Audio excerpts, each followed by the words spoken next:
now, testimony is underway in Oxford for the murder trial involving Timothy Herrington. He's accused of killing Ole Miss student Jimmy J. Lee. We have team coverage of that trial tonight. Our Wayne Herford is here in the studio. Veronica Mejia is in Oxford right now. We'll get to Veronica in just a moment, but first, let's take it to Wayne Herford as he joins us now with the very latest. Wayne. Emily, it didn't take long for the prosecution to call one of its star witnesses. Jimmy J. Lee's mother took the stand this morning.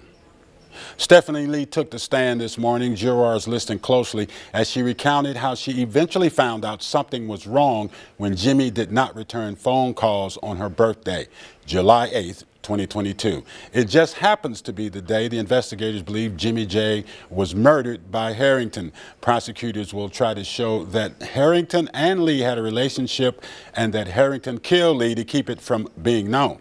There were text messages,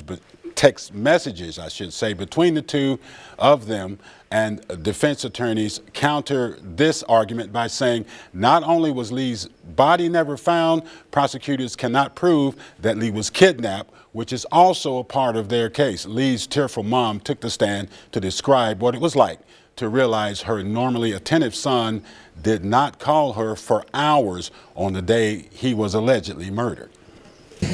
So on July 8th, you did report that you were worried about him to authorities in Oxford.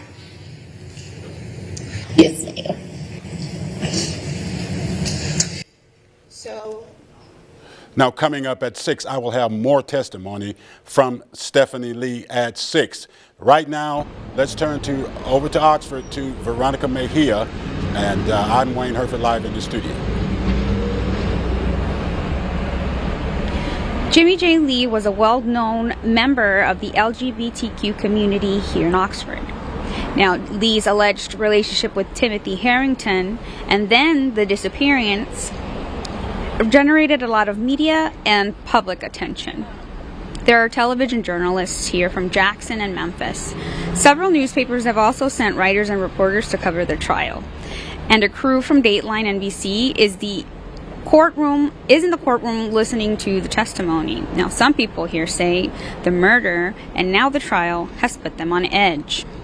It's been very scary. I feel like it makes me feel like law enforcement and the justice system is very slow to act here, and that there may not necessarily be consequences for anything that involves queer people or queer people of color.